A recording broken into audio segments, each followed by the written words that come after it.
Bom, agora que nós vimos como classificar os diferentes sinais, como sendo causal, não causal, periódico, aperiódico, de energia, de potência, par e ímpar e por aí vai, vamos aprender agora algumas operações elementares que nós podemos fazer sobre esses sinais. Aqui nós temos alguns exemplos, né, de operações elementares. Então, uma operação que seria possível seria a operação de escalamento, onde nós temos uma constante que multiplica a nossa função x de t.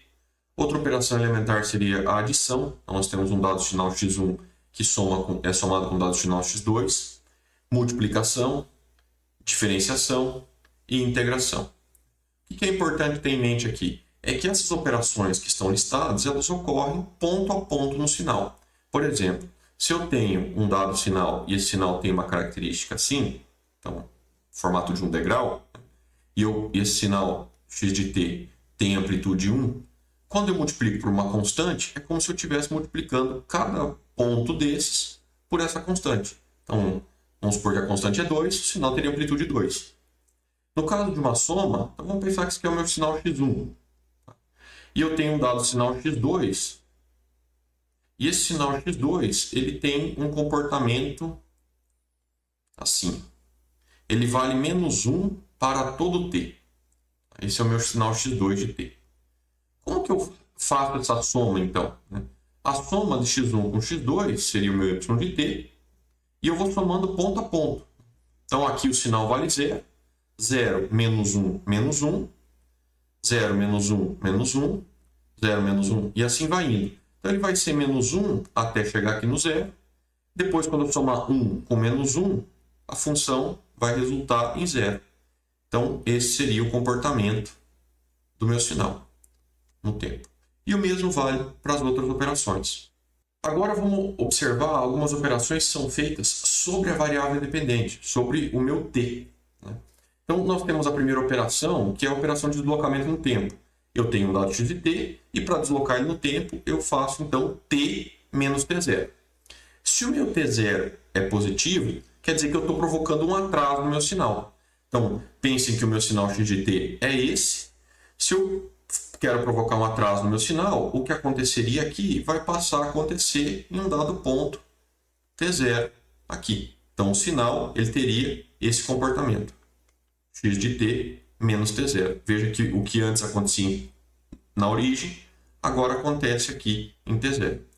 Se o meu t0 é negativo, então o que eu estou calculando aqui, o que eu estou fazendo, é um avanço. Eu estou avançando o meu sinal no tempo. Então, é como se esse ponto que antes ocorresse no 0, ele vai agora ocorrer em um outro dado ponto aqui, menos t0. Então, eu estou avançando o meu sinal. Outra operação que eu tenho é a operação de escalonamento no tempo. A operação de escalonamento no tempo, o que eu tenho é um sinal, x de t, e esse t agora é multiplicado por uma constante a. Dependendo qual o valor de a, eu tenho uma compressão ou uma expansão. Se o meu a é positivo, por exemplo, maior que 1, o que está acontecendo aqui é que eu estou comprimindo o meu sinal. Aqui tem um exemplo.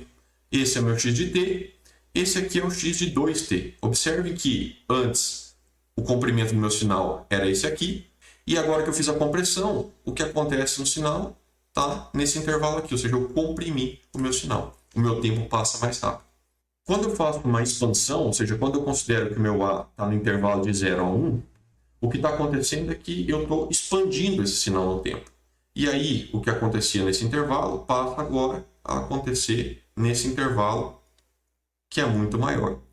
Então, dependendo do valor que você escolhe para o A, você tem uma operação de compressão ou uma operação de expansão. Por que nós estávamos falando sobre valores de A positivo? Porque quando eu faço o A igual a menos 1, o que acaba acontecendo é que eu tenho uma operação de reversão no tempo. Então veja, esse aqui é o meu sinal x de t, o formato dele está aqui definido.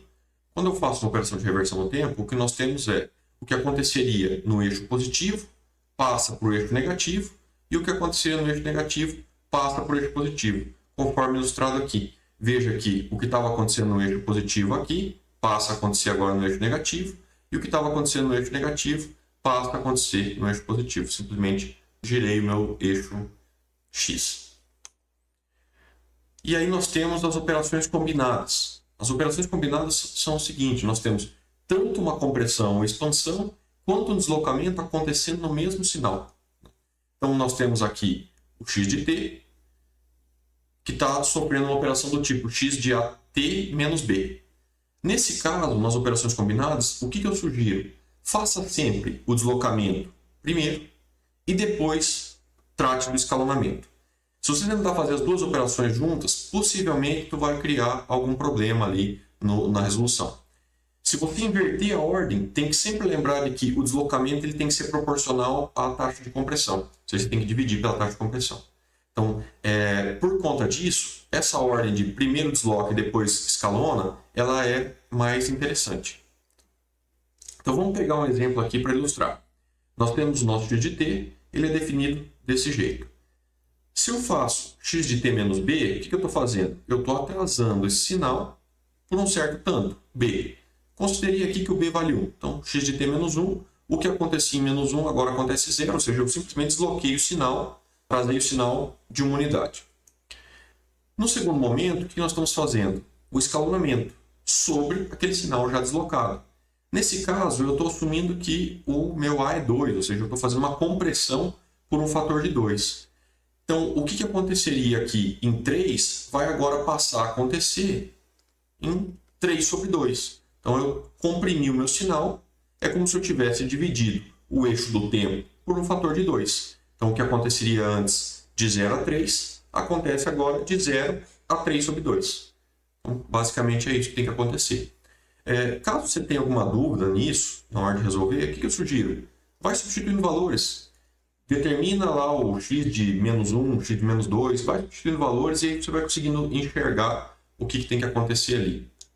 Aqui eu deixei alguns exemplos para a gente poder discutir um pouquinho. Então, nós temos no item A, B, C, D, até o F, operações que são realizadas sobre esses sinais x1 e x2, que estão dados aqui.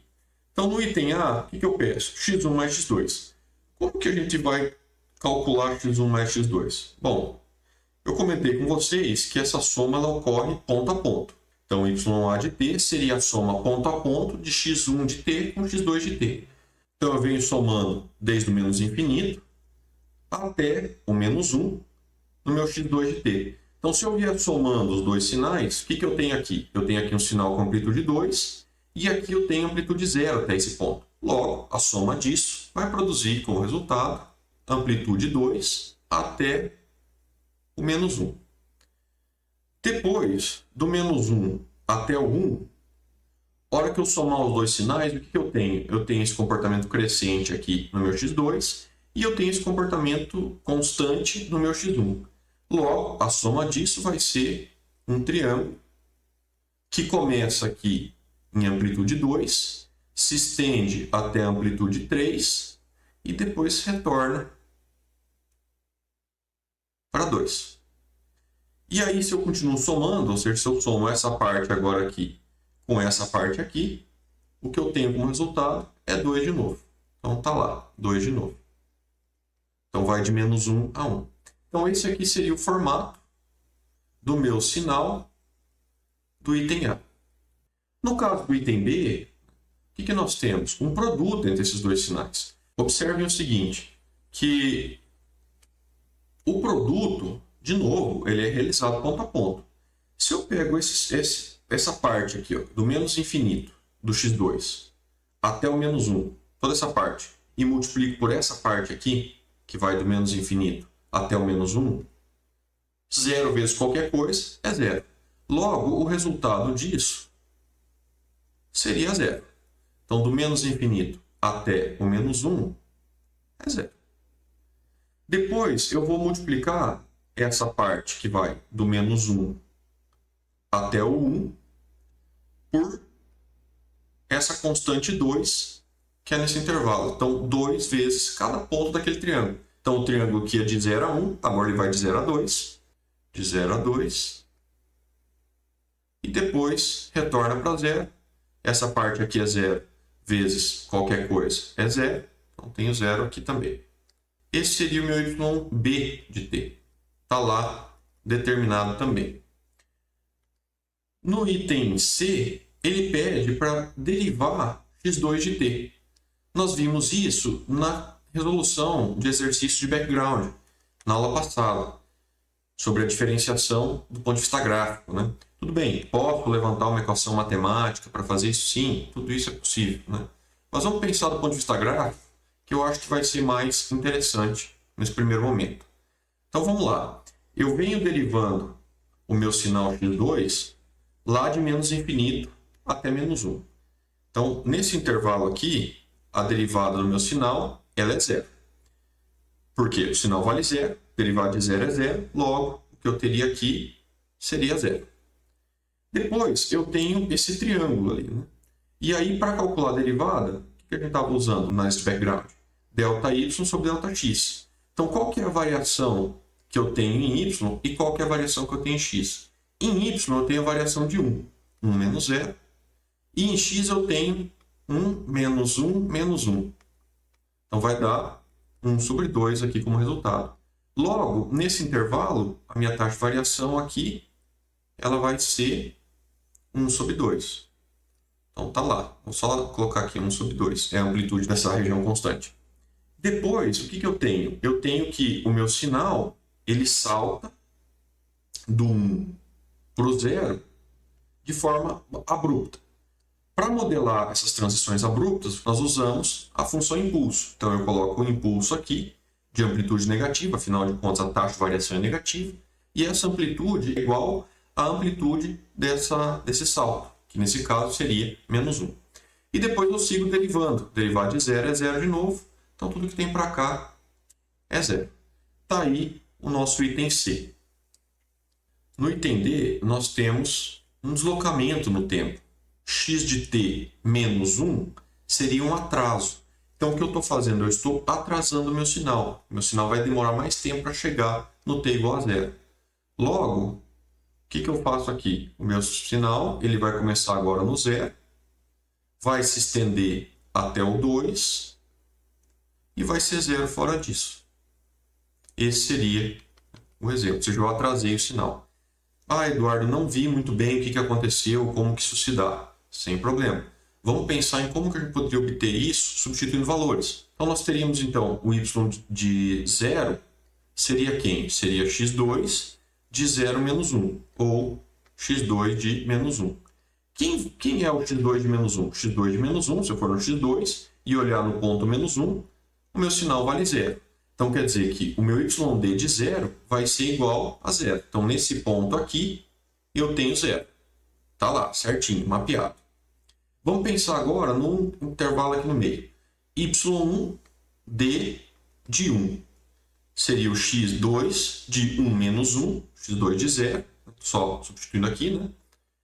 E o x2 de 0, ele é exatamente esse ponto aqui, que é o ponto da metade do caminho entre o 0 e o 1. Então, aqui valeria o quê? Meio. Logo, só que vale meio. Então, yd de 1 vale meio. Vamos ver. yd de 1, aqui vai valer meio. Perfeito. Agora, vamos pensar no yd de 2, que seria o quê? x2 de 2 menos 1, ou x2 de 1.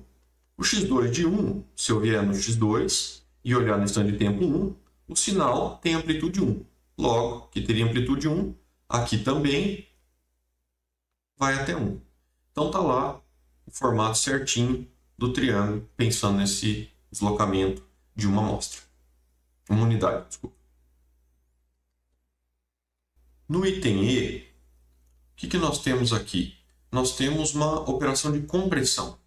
Compressão sendo aplicada sobre o meu x2.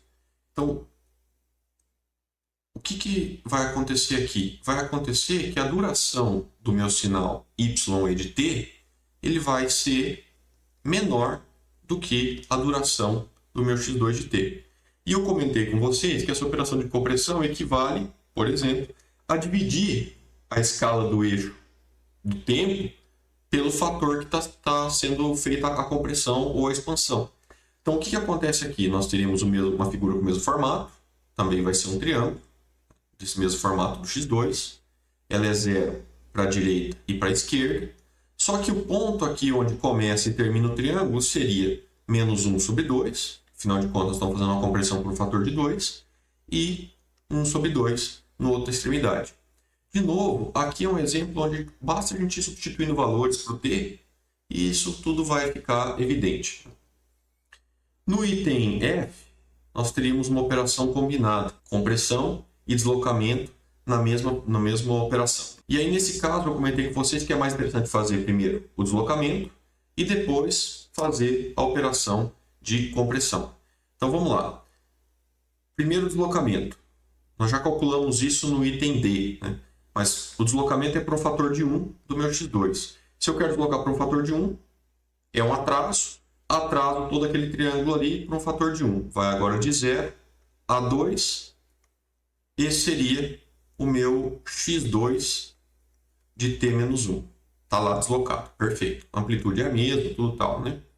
Aí, a segunda operação que nós temos que realizar é uma operação de compressão. E essa operação de compressão equivale a dividir o nosso eixo original por um fator, nesse caso, de 2. Então, o que acontecia antes de 0 até 2, agora tem que acontecer de 0 até 1. Então, daqui eu tenho de 0 até 1, aquele mesmo sinal, só comprimido, de 0, 1 até infinito. Então, está aí o nosso sinal final, y de f, que seria esse triângulo que vai de 0 até 1 e tem amplitude 1. O que é importante lembrar? Operações combinadas faz em 2 etapas. Operações simples faz a operação como se fosse calcular ponto a ponto aquela operação, ou seja, uma soma, um produto, coisa assim. E a derivada tem que lembrar que quando a gente tem variações abruptas, tem que modelar isso com uma função impulso, e essa função impulso vai ter amplitude igual à amplitude da descontinuidade que nós temos ali. Então, com isso, a gente consegue entender como que a gente opera com esses sinais e com as variáveis independentes. Então, agora nós vamos ver alguns modelos úteis de sinais. Alguma coisinha a gente já discutiu e já viu, né, indiretamente em outros exemplos, outros slides. Mas a intenção agora é que a gente tenha um apanhado de algumas funções que vão voltar a aparecer múltiplas vezes ao longo dos exercícios dos slides. Então, a primeira função, e é uma das que a gente já apresentou, é a função degrau unitário, e ela é definida matematicamente dessa forma aqui. Então, a função degrau ela é denotada pela letra U de unit step, U de t, e ela é 1 se o valor do t é positivo, e ela é 0 se o valor de t é negativo. Ou seja, se o argumento é negativo, vale 0, se o argumento da função é positivo, vale 1. Aqui cabe uma observação que eu tomei a liberdade, não está matematicamente 100% preciso, de incluir esse igual, né?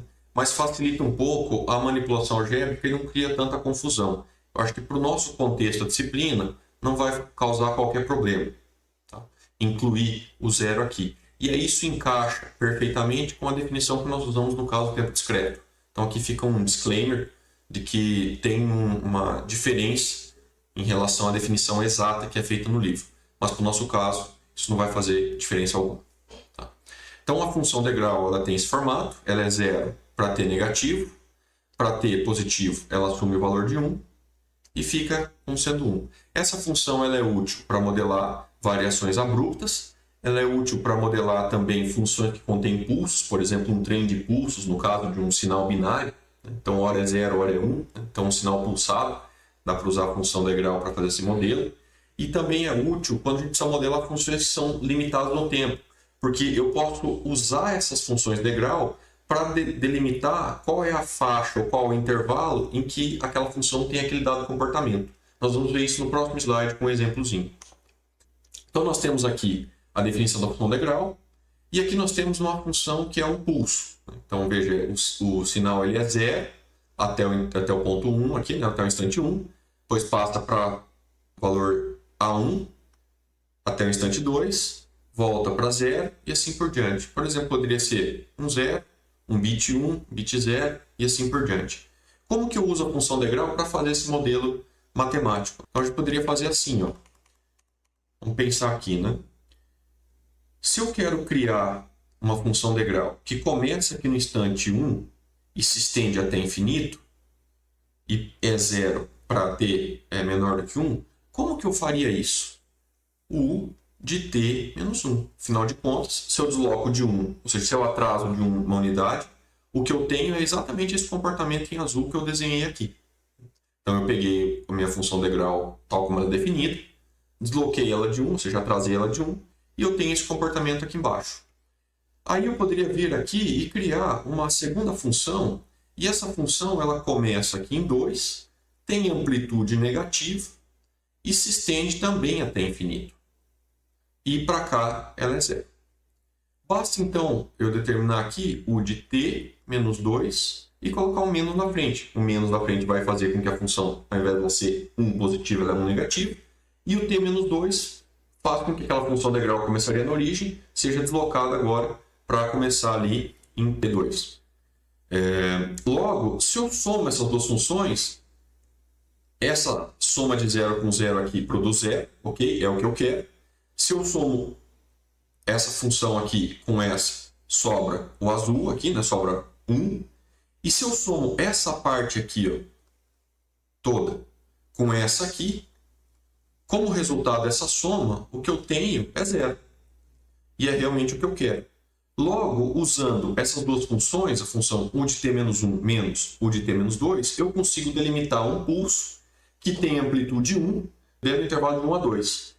E aí, para acertar a amplitude, basta multiplicar esse pulso pela constante A1, que é a amplitude que eu estou querendo no meu pulso. O mesmo vale aqui para a gente determinar o comportamento desse triângulo, usando funções integral. Então, a gente pode criar, primeiro, um pulso retangular nesse intervalo aqui. Já aprendeu a fazer isso, vimos agora. Para criar esse pulso retangular aqui, basta então eu usar u de t menos u de t menos 1. Eu crio uma função degrau que começa em 0 e se estende até infinito. E depois eu cancelo essa função degrau com uma função degrau de amplitude negativa que vai começar em t igual a 1, ou seja, que ela começaria aqui. E aí cancela tudo que está acontecendo aqui em cima. Então, sobra ali exatamente aquele formato. E nesse intervalo, observe o seguinte, observe que o comportamento do meu sinal é caracterizado simplesmente por uma função tipo t, né? Então, quando t é 0, o sinal assume valor 0. Quando t é 1, o sinal assume valor 1, vezes o meu A2 aqui. Então, A2t, u de t menos u de t menos 1. Está aqui o modelo matemático que caracteriza essa primeira parcela aqui do meu sinal. Depois, eu poderia usar a mesma estratégia para modelar matematicamente essa segunda parte aqui da minha função, que seria uma rampa, uma função decrescente, só que agora caindo. Então, uso uma função degrau para delimitar o intervalo, que é essa função aqui que vai de u de t menos 1 até u de t menos 2. Né? Então, esse intervalozinho delimita ali o intervalo de 1 a 2. E para caracterizar essa função decrescente, eu uso menos t menos 2 como função. Uma vez que eu faço isso, está modelado. Então, qual que é a ideia aqui? A ideia é que você tenha uma noção de que a função degrau ela serve para delimitar o intervalo de uma função de tal forma que você consiga modelar aquela função usando essas funções de degrau. Outro modelo de sinal útil é a função impulso unitário ou impulso de Dirac. Depois vocês vão ver que existe uma distinção lá por causa do tempo discreto, lá é o impulso de Kronecker, mas conceitualmente é a mesma coisa, né, em termos de aplicação. A função impulso unitário ela é definida por essas duas condições aqui. A primeira condição diz o seguinte: delta de t é zero sempre que o t for diferente de zero. Ou seja, essa função ela é não nula somente quando o argumento dela é zero, ou seja, quando o t é zero. E a integral da função, ou seja, a integral de delta de t dt é 1, ou seja, a área dessa função impulso é 1. Então, aqui temos um exemplo, né, de como seria a função. Então, ela é zero para todo t diferente de zero. Está aqui, zero sempre. E ela assume um valor não nulo apenas quando t é zero. E aí, quando eu integro essa função, a área é 1. Ou seja, para a área ser 1, a amplitude tem que ser infinita. Então, esse é um modelo, né, de uma função impulso, e a gente vai acabar utilizando isso múltiplas vezes ao longo aí do semestre. Essa função impulso ela tem algumas propriedades que são úteis, interessantes e, de novo, nós vamos voltar a revisitar algumas delas ao longo do semestre, né? A aplicação delas. Né? A primeira propriedade seria a propriedade da amostragem. Então, o que nós temos aqui? Nós temos a integral de uma função, x de t, qualquer, vezes uma função impulso, que está deslocada de t menos t0. Então, como que eu manipulo isso aqui para enxergar o que está acontecendo? Então, só para a gente entender melhor como é que a propriedade da amostragem ela funciona, né? Vamos pensar em manipular um pouco essa expressão. Né? Então, o que nós teríamos aqui? Nós teríamos um sinal x de t, sinal x de t qualquer. Eu vou desenhar aqui alguma coisa aleatória só para a gente poder discutir. E nós teríamos uma função impulso. Essa função impulso ela ocorre quando o argumento da função aqui for zero. Quando que esse argumento vai zerar? Quando t menos t0 for igual a zero, ou quando t for igual a t0. Então, para um dado valor t0, vou colocar aqui só por simplicidade, nós vamos ter essa função impulso. A função impulso ela é zero para todo t, salvo naquele ponto t0. Quando eu multiplico essas duas funções, o que vai acontecer aqui? Se eu pegar toda essa região aqui e multiplicar por zero, o resultado é zero.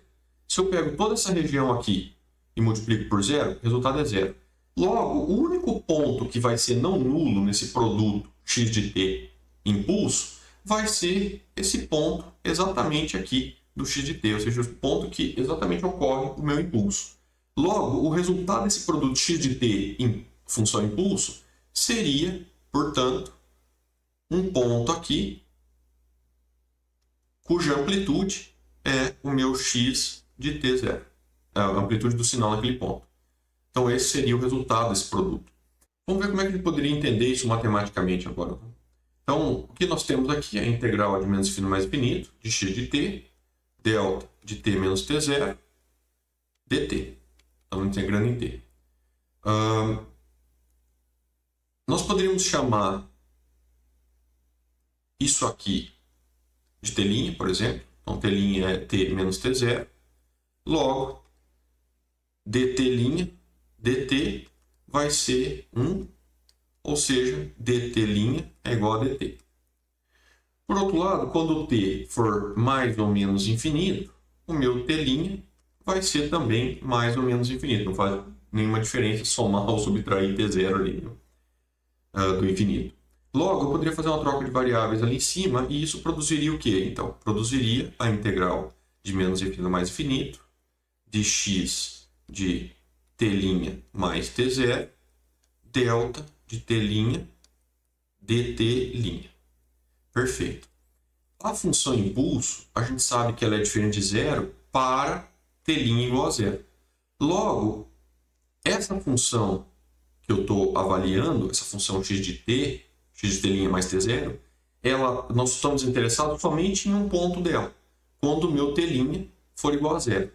Se eu faço t' igual a zero aqui, sobra x de t0. X de t0 não é mais função de t', posso colocar em evidência. Logo, o que eu teria então é x de t0, que multiplica a integral de menos infinito mais infinito de delta de t' dt'. Essa integral aqui nós já conhecemos, é da própria definição da função impulso, que é 1.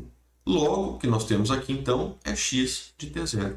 E aqui a gente mostra que essa propriedade da amostragem ela realmente resulta na amostragem do sinal, ou seja, nós estamos amostrando o sinal, ou seja, olhando para o sinal em um único ponto. Que ponto é esse? O ponto t0. Nós temos uma outra propriedade, que é a propriedade do escalamento no tempo. E essa propriedade, o que é interessante observar é que em relação à anterior, nós temos agora a presença dessa variável a que multiplica o t dentro do argumento da função impulso. Ou seja, nós estamos fazendo alguma operação de compressão ou de expansão ali no argumento da função. Né? Como que a gente poderia avaliar isso melhor? Né? Vamos pegar isso aqui e vamos abrir um novo slide e a gente consegue discutir um pouquinho em cima disso. Então, como que a gente poderia verificar essa propriedade? Né? Basicamente, o que nós poderíamos fazer aqui é o seguinte, ó. Nós poderíamos chamar isso aqui de um dado t' e fazer uma troca de variáveis. Então, t' é igual a at, logo dt', dt é igual a A, logo, dt' sobre A vai ser igual a dt. Aqui, por simplicidade, eu vou assumir que o A é um valor positivo. Se os limites de integração do t vão de menos infinito até mais infinito, quer dizer que o meu t' também vai assumir os limites de integração de menos infinito a mais infinito. Logo, com isso aqui eu consigo fazer a troca de variáveis, e aí eu observo que a integral de menos infinito a mais infinito, x de t' sobre A, delta de t', dt' sobre A. Aí, o que a gente poderia fazer aqui? Poderia agora pensar em como tratar isso aqui, ou como resolver isso aqui, né? Bom, o A é uma constante, vai para frente da integral, sobra a integral de menos infinito mais infinito, de x de t' sobre A, delta de t', dt'.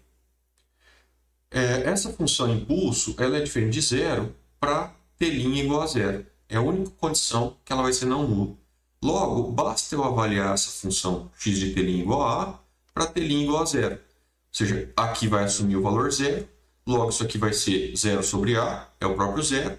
X de zero não é função de t', logo, pode ser colocado em evidência ali naquela integral. Então, eu teria x de zero sobre a integral de menos infinito mais infinito, de delta de t', dt'. Isso aqui, essa integral, ela vale 1. Logo, como resultado, nós temos x de zero sobre A. O que acaba acontecendo aqui? Se, por um acaso, o meu A assume valor negativo, ocorre que os limites de integração eles acabam sendo invertidos. Ou seja, eu teria aqui menos mais no lugar desse mais ou menos. E aí, como os limites de integração eles estariam invertidos, essa inversão produziria um sinal de menos aqui na frente da minha integral, só que esse menos com esse próprio A aqui, que é negativo, se cancelaria. E aí, por conta disso, para acomodar esses dois casos, basta aplicar, ou seja, basta colocar o módulo ali no A, que as coisas já se encaixam naturalmente. Então, só para deixar claro, né, bastaria fazer a avaliação agora de todo o desenvolvimento aqui para menor do que zero, e você percebe que a importância desse módulo de A acaba ficando evidente. A última propriedade é a relação entre o degrau e o impulso unitário. Vamos começar aqui do lado direito, que acho que é mais intuitivo. Então, o que nós temos aqui? Que a derivada da função degrau é um impulso. E nós já falamos isso em outros momentos, né? Então, nós temos aqui, basicamente, uma função degrau, está aqui. Ela é 0 para t negativo e ela é 1 para t positivo. Aqui é o meu x de t para t.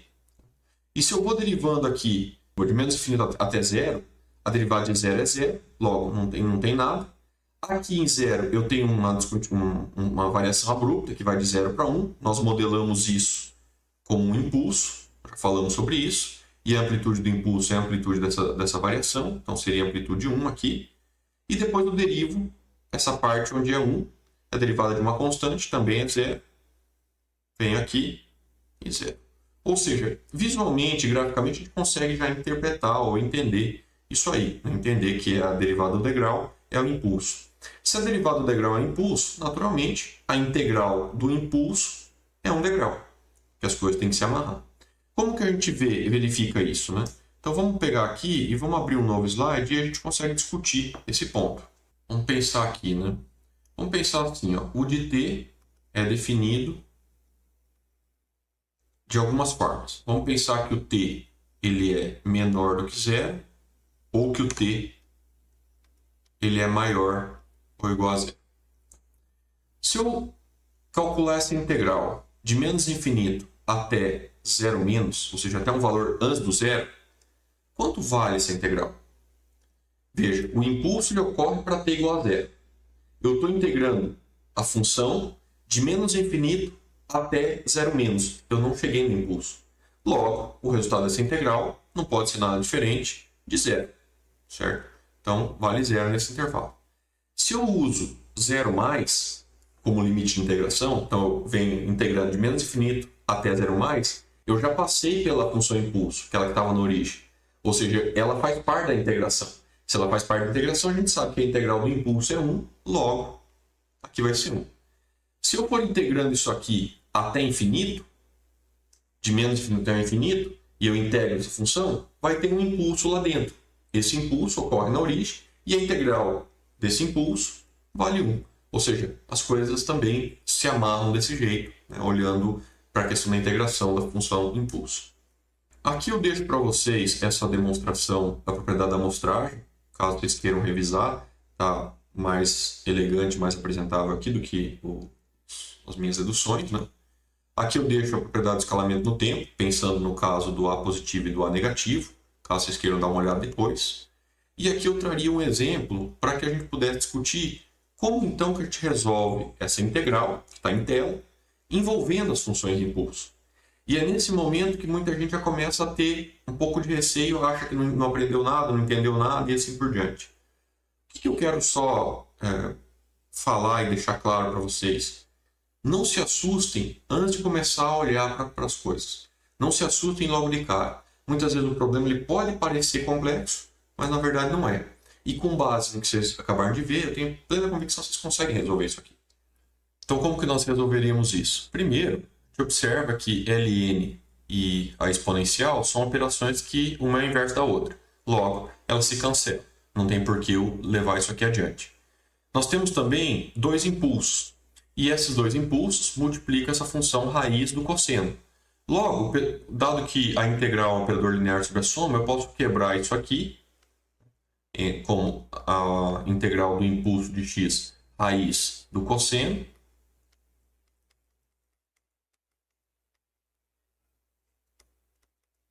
Mais a integral do outro impulso, que ocorre em x menos 1, raiz desse cosseno de 2x menos 1 e dx.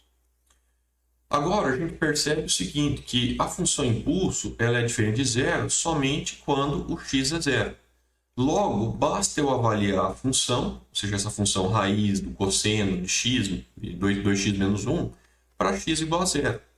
Isso aqui faria com que essa função do cosseno de x deixe de ser função de x, porque eu estou definindo qual é o valor de x que nós vamos avaliar ele, e aí eu posso colocar em evidência essa parte toda, né? Então eu teria aqui raiz de cosseno de 2 menos 2π vezes a função impulso, a integral do impulso de x dx. Mais, mesma coisa aqui, esse impulso aqui ele vai ser diferente de zero quando x for 1. 1 menos 1 é zero, então argumento zero, o impulso ocorre. Logo eu avalio a minha função do cosseno quando x é 1. Então eu teria aqui a raiz do cosseno de zero vezes a integral de menos infinito mais infinito do impulso de x menos 1 dx. Cosseno de 2π, ou cosseno de menos 2π, é 1, raiz de 1 é 1 também. Então tá lá. Cosseno de zero é 1, raiz de 1 é 1. Sobrou então essas duas integrais aqui. Só que a gente sabe que a integral da função impulso ela é, por definição, 1. A integral da função impulso, posso até fazer uma troca de variável para ficar bem certinho no formato da própria definição, mas não vem ao caso aqui, né? Também é 1. Logo, o resultado, então, é 1 vezes 1 mais 1 vezes 1, ou seja, 2. Então, não é um problema difícil, basta ir articulando esses conceitos e essas propriedades que nós vimos ali da função impulso. Então, aqui tem o passo a passo da resolução, de uma forma um pouco mais elaborada e mais bonitinha, caso você queira olhar com detalhes. Então, esse exemplo é bem semelhante ao anterior. A única coisa aqui é que nós temos uma operação de compressão e uma operação de deslocamento acontecendo no argumento do impulso. Ali, né? Nesse caso, quando a gente tem operação de compressão e deslocamento junto, não dá para a gente simplesmente avaliar onde é que o impulso ocorre. Então, não basta saber que o impulso ocorre, por exemplo, em 3/2. Nós precisamos fazer alguma tipo de manipulação algébrica para poder desenrolar isso. Nós vimos isso no caso da propriedade número 2. da função impulso. E a propriedade número 2 mostrava o que acontece quando a gente tem um escalonamento ali na variável independente. Então, como que nós vamos lidar com isso? Primeira coisa, a gente poderia começar pensando em fazer uma troca de variáveis. Então, vamos chamar isso aqui de t', e aí a gente começa a manipular em cima disso. Então, eu tenho que o meu t' é 2t menos 3, logo, dt vai ser 2, logo, eu tenho que o dt' sobre 2 é igual ao meu dt. Quando o t ele assume o valor de mais ou menos infinito aqui nos limites de integração, o meu t' ele vai ser 2 mais ou menos infinito menos 3, ou seja, vai ser a mesma coisa, mais ou menos infinito. Logo, eu posso agora então fazer a substituição das variáveis ali. Observem que onde tiver t, vai ter que aparecer t' mais 3 sobre 2. E aí nós temos aqui y de t, a integral de menos infinito mais infinito, de e de t' mais 3 sobre 2, menos 1, cosseno de π sobre 2, τ' mais 3 sobre 2, menos 5, delta de τ' dτ' sobre 2. Agora sim eu posso fazer a análise. Então o que a gente pode perceber aqui? Essa função impulso, agora sim, ela vai ser diferente de zero quando o τ' for zero. Logo, basta eu avaliar as duas funções aqui quando o τ' for zero. Quando o τ' é zero, isso aqui some. Esses caras, eles não são mais função de τ', logo pode ficar em evidência, junto com esse 2 que está aqui na frente.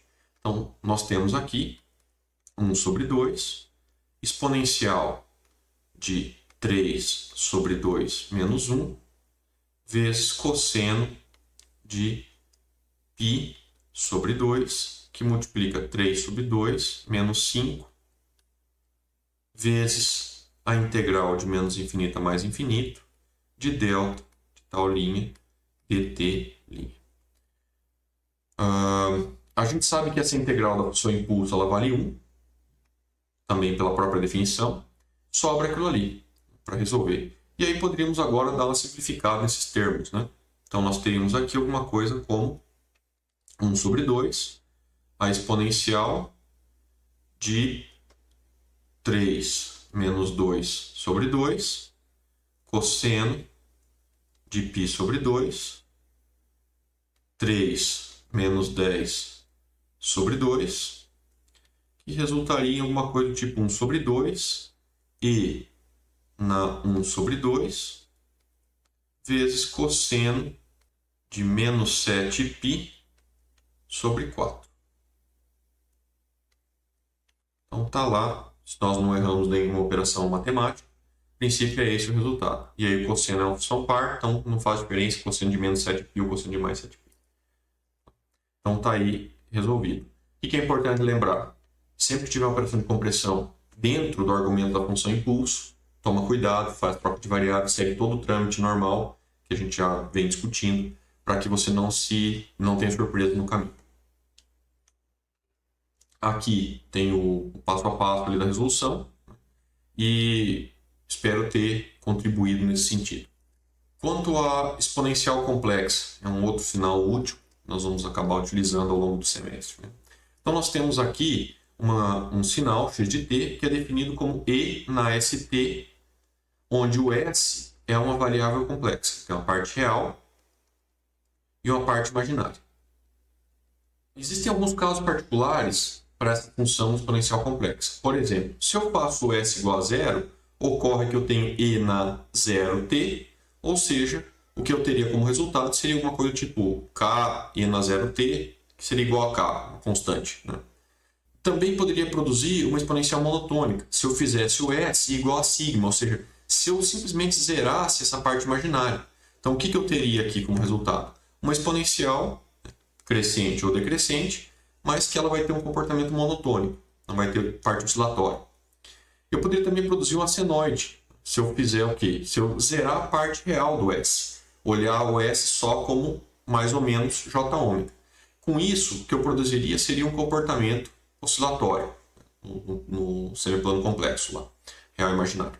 Aqui, para dar esse entendimento, eu fiz o quê? Só tomei o real do x de t, só para dar a ideia de que esse fato de usar S igual a J ômega leva, né, o sinal a uma característica oscilatória.